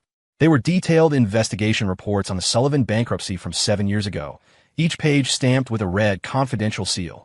They stood facing each other, the air thick with tension. Sloane's assistant took the hint and discreetly left. You're investigating the Sullivans? Leo heard himself ask, his voice unervingly calm. Sloane didn't deny it. She bent down to pick up the files, her movements composed, as if she were just tidying up a normal contract. Yes. May I ask why? Sloane took off her glasses and rubbed the bridge of her nose. The gesture made her, a woman who was always in control, look uncharacteristically tired. My father and Chloe Sullivan's father were once partners.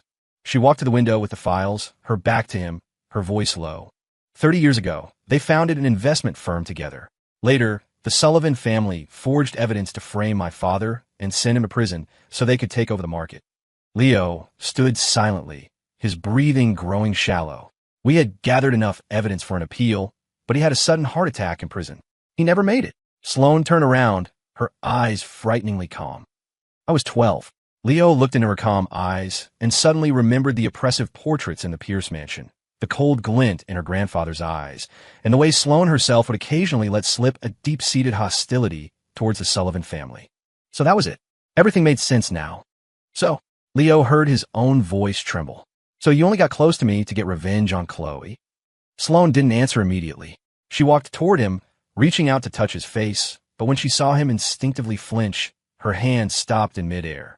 At first, yes, Leo hated being deceived, but he never thought hearing the truth would be so painful. The problem was, it wasn't the truth he wanted to hear. And in that moment, All he could think was, why couldn't you have just lied to me? He thought he would break down, that he would scream, but strangely, he was calm. I understand. Sloane's pupils contracted. It's what the Sullivans owed you. They deserved it. Leo put down the coffee cup, the porcelain making a sharp clink against the table. But you shouldn't have lied to me. He turned to leave, but Sloane grabbed his wrist. I didn't lie to you. Her palm was burning, her grip so tight it hurt. The initial reason doesn't matter. Sloane moved closer, her hot breath fanning across his ear.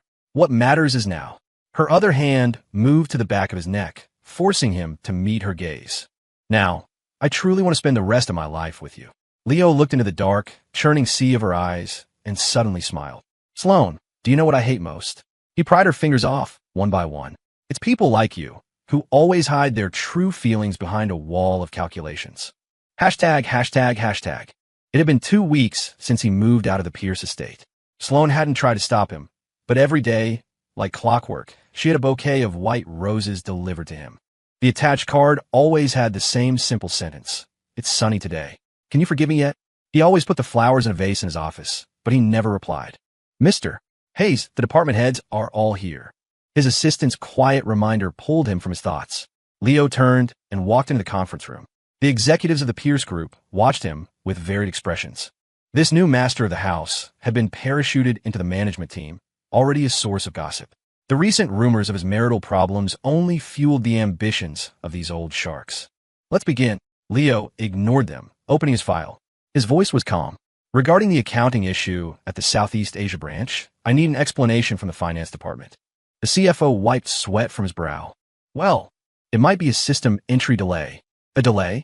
Leo tapped his tablet, and a series of figures appeared on the projection screen.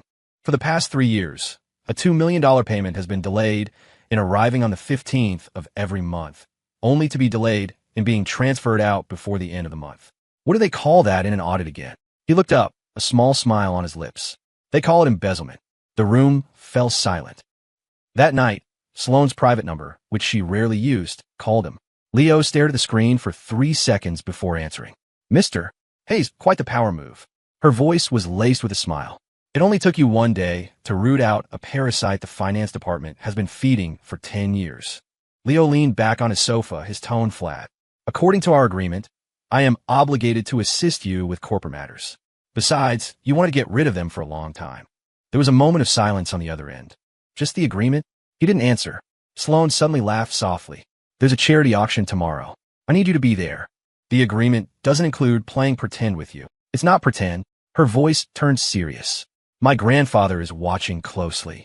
If you don't show up, those old geezers will think we're really splitting up and try to make a move. Leo thought of the probing looks he'd gotten in the meeting. He pursed his lips. What time? He heard the rustle of papers on the other end and could almost picture the smirk on Sloane's face. 7. I'll pick you up. At the auction, Julian, holding a glass of champagne, deliberately bumped into Leo. Just as the glass was about to spill, a figure cut in between them. Chloe grabbed Julian's wrist, and the champagne drenched her own suit jacket. Have you had enough? She said, coldly shaking him off. She turned to Leo. Are you okay?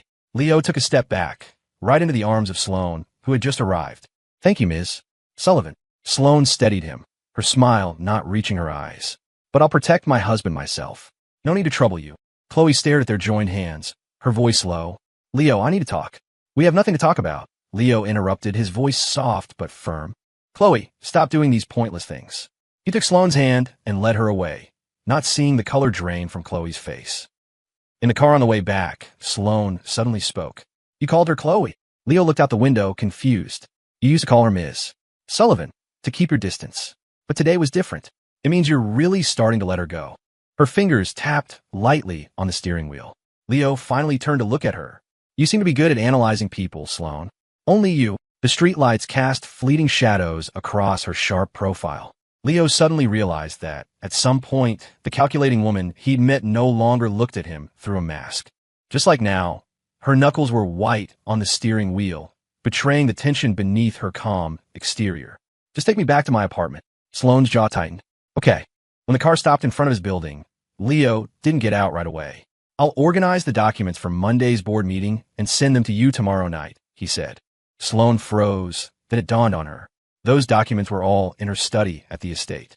Okay, she said, her voice hoarse but tinged with a hopeful excitement. I'll be waiting. The night wind ruffled Leo's hair. He stood under the streetlight, watching Sloane's car. She didn't drive away. It was just like that day in the auditorium when he stood in the shadows watching the girl shining on stage. Only this time, someone was finally waiting for him. ####. He was taken from the underground parking garage. Leo had just finished a meeting, the sound of his dress, shoes sharp on the concrete floor. The garage lights flickered. He was looking down, fumbling for his car keys, when he heard hurried footsteps behind him. He started to turn, but a cloth soaked in ether was pressed hard over his mouth and nose. As he struggled, all he could see was a pair of bright red sneakers and Julian's twisted smile. Leo Hayes.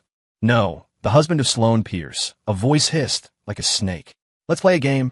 Sloane was in a meeting with her assistant when the call came. You're saying the Van Cess were also involved in my father's company's downfall? Yes. According to our investigation, Mr. Sullivan and Mr. Vance had a private agreement. But after everything was done, Mr. Vance held something back. He used the cause of your father's death to demand shares from Mr. Sullivan. In the ensuing argument, he accidentally killed him and staged it to look like a suicide. Insatiable greed, Sloane murmured, leaning back at her chair. Just then, her phone rang. If you want your husband to live, bring me the evidence of the Vance family's hidden assets. Julian's voice was distorted by a voice changer. Tonight, 10 p.m., the abandoned chemical plant on the west side. Don't call the police, or I'll slit his throat. The moment the call ended, Sloane slammed her pen on the table so hard it shattered, ink bleeding in her palm like blood. Her assistant rushed back in. Ms. Pierce, we just found out Julian Vance has mortgaged all his assets to short our stock. He's going for broke. Get Chloe Sullivan on the phone. Now, Sloane ordered, her eyes blazing. That night, the rusted iron gates of the chemical plant creaked in the wind. Chloe stood in the shadows, watching Sloane arrive alone. I didn't think you'd call me. That's not important. Sloane's face was a mask of cold fury. She strode past Chloe, heading straight for the building. When the factory door was kicked open, Julian was holding a knife to Leo's chin. Look who's here, he sneered.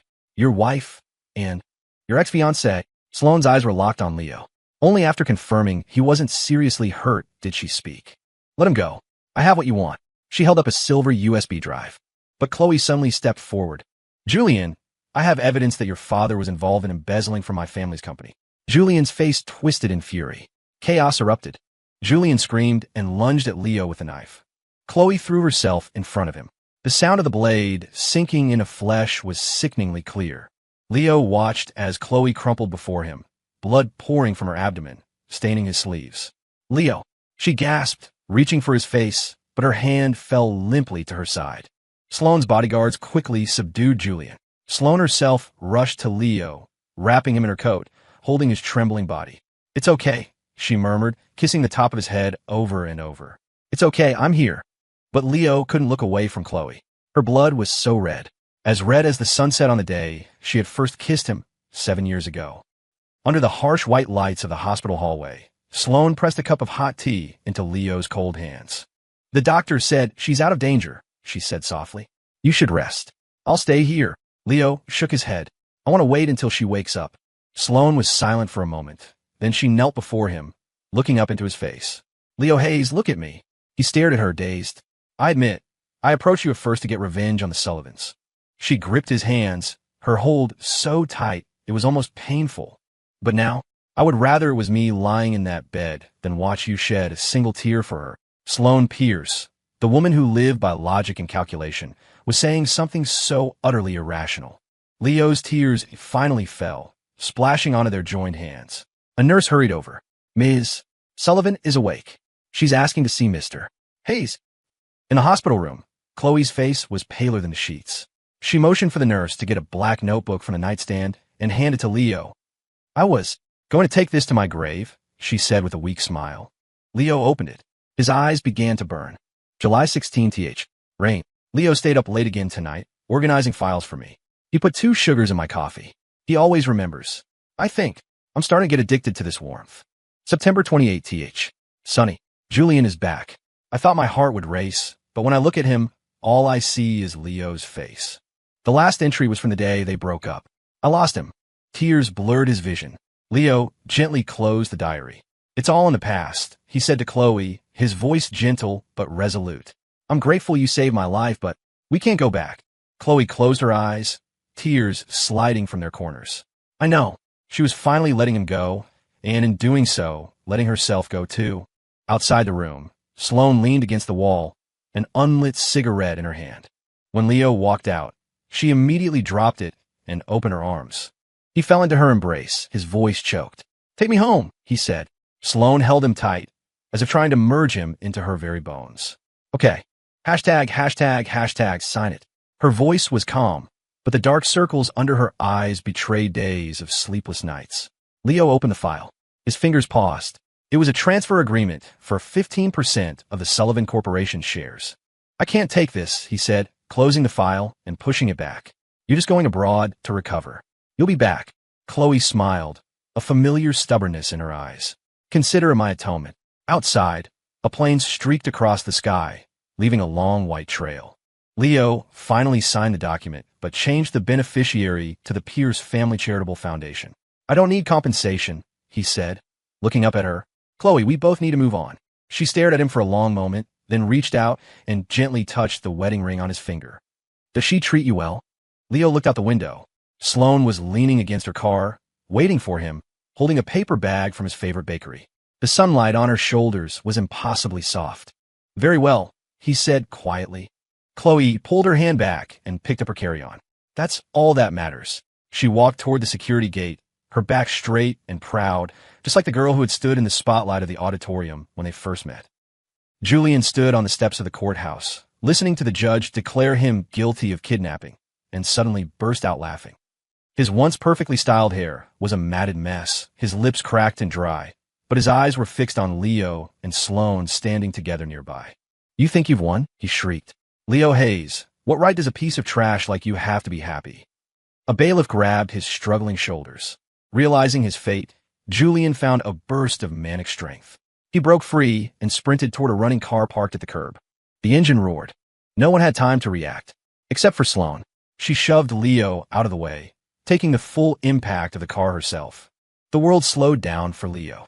Sloane's body flew through the air, landing limply on the pavement. Blood splattered on the stone line by the courthouse entrance, a shocking, vivid red. Outside the ICU, Leo mechanically signed the critical condition notice. The doctor's words floated in and out of focus. Broken ribs, internal bleeding, severe concussion. He stared through the glass at Sloane, who was hooked up to a dozen machines, and suddenly remembered what she'd said that morning, refusing to get out of bed. Leo, please, just 5 more minutes. How could someone like her exist? Someone who spoke the truest words of love in the most flippant tone. Someone who used the most calculating mind to do the most foolish things. The family can go in now, a nurse said gently. Leo put on a sterile gown and cap and sat by her bed. Sloane's face was whiter than the sheets, but the moment he took her hand, her eyelashes fluttered. You look so ugly when you cry. Her voice was a thread, but she was still trying to tease him. Leo's tears fell onto her hand. You're an idiot. Sloane laboriously lifted her fingers to wipe away his tears. If I'd known, a damsel in distress act, was this effective, I wouldn't have wasted so much time. The doctor said you can be discharged in a week if you keep recovering like this. Leo peeled an apple, his voice calm, but his fingertips trembled slightly. It had been 3 days since Sloane was moved out of the ICU, but he was still terrified. Sloane lay in bed, the gauze on her forehead still faintly stained with blood, but her eyes were brighter than ever. She watched Leo, her fingers gently tracing his, as if confirming he was real. She smiled. Worried about me?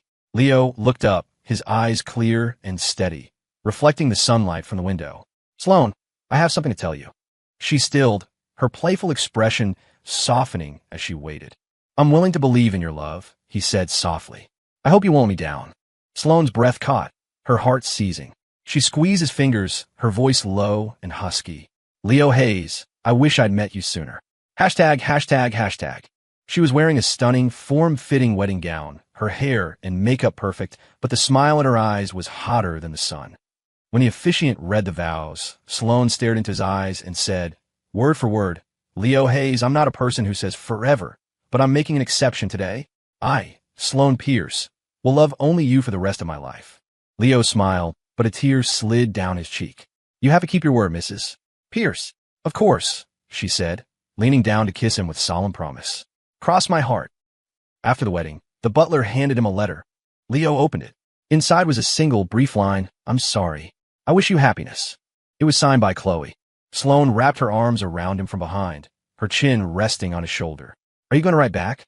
Leo shook his head and folded the letter, setting it aside. "There's no need. It's enough that we're all at peace." In a room at a psychiatric hospital, Julian huddled in a corner, clutching a locket. It was the one he had given Chloe. A nurse came in with a package. "Mr. Vance, a delivery for you." Julian's head snapped up. He tore it open with a mad laugh, but his smile froze when he saw what was inside. It was the other half of the locket, Chloe's. A note was attached with a few cold words. "Returning what's yours. We owe each other nothing." He screamed and hurled the locket against the wall.